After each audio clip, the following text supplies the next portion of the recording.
Roadtrip.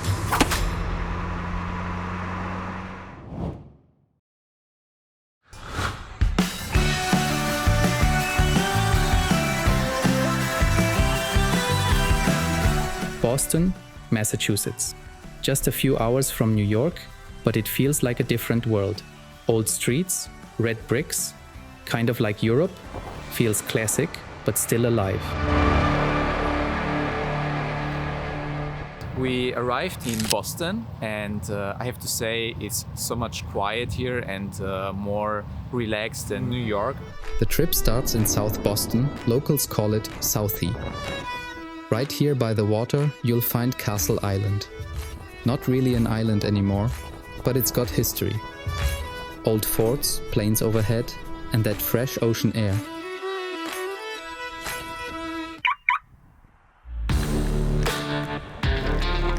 We drive into downtown Boston and take a short walk through the public garden. Just a nice park. Right across the street is Granary Burying Ground, a small cemetery in the middle of the city. So here is a cemetery in the city, in the center of the city, in Boston. And it's really older, almost 230 years. Oh, yes, 25. Long time.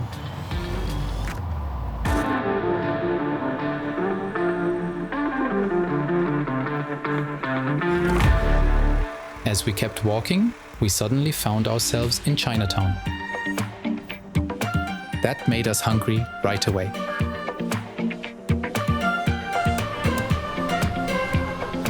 You have two choices. Okay. Pasta? No sauce. Okay, for me too.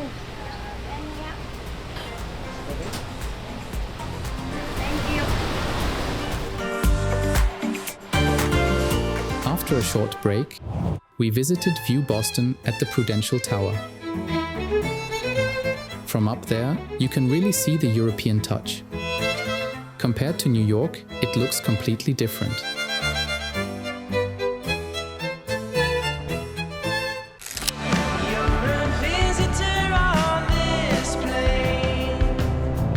We leave Boston behind and drive north along the coast. It takes about an hour to get to one of the highlights of our US trip. We arrive in Salem, Massachusetts. Welcome to Salem, Massachusetts, where the infamous 1692 witch trials took place. Salem has a unique charm. Some decorations and tourists in costume give just a small glimpse of its history. And that's exactly why we're here. There are a few museums. One even includes a live performance of the events. Unfortunately, filming wasn't allowed, so I've recreated the story for you. In 1692, Salem was a small village in the wilderness. Simple homes, quiet roads, a place ruled by faith and fear. One day, a woman arrived. Her name was Tituba. She came from the Caribbean. She did not come freely. She entered the home of Reverend Samuel Parris, a house of prayer, work, and silence.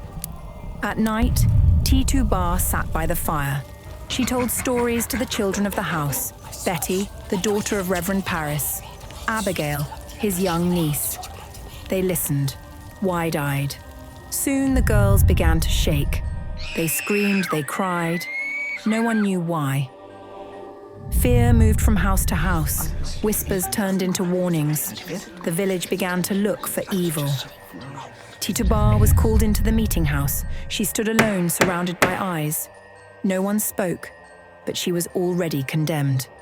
At dawn, they came for her. 2 men, a quiet order. Tituba walked without resistance. In the cold jail, she sat alone. She whispered to herself. The wind answered. They asked questions.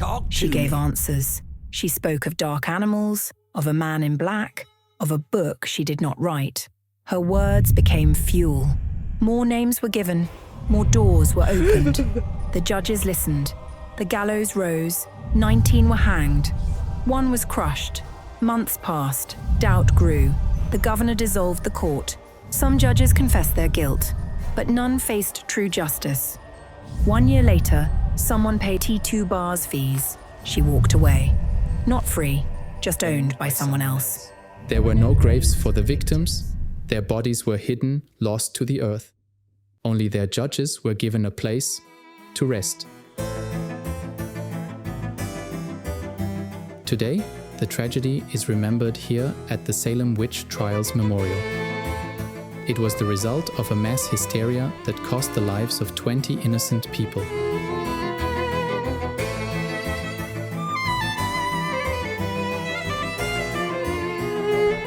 Salem is a place where the past meets the present, almost like an echo.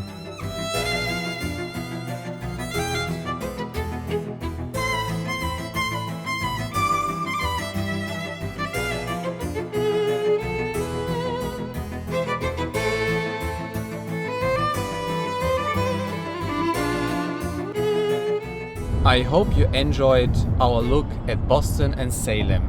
Thanks for watching and see you next time. Cheers.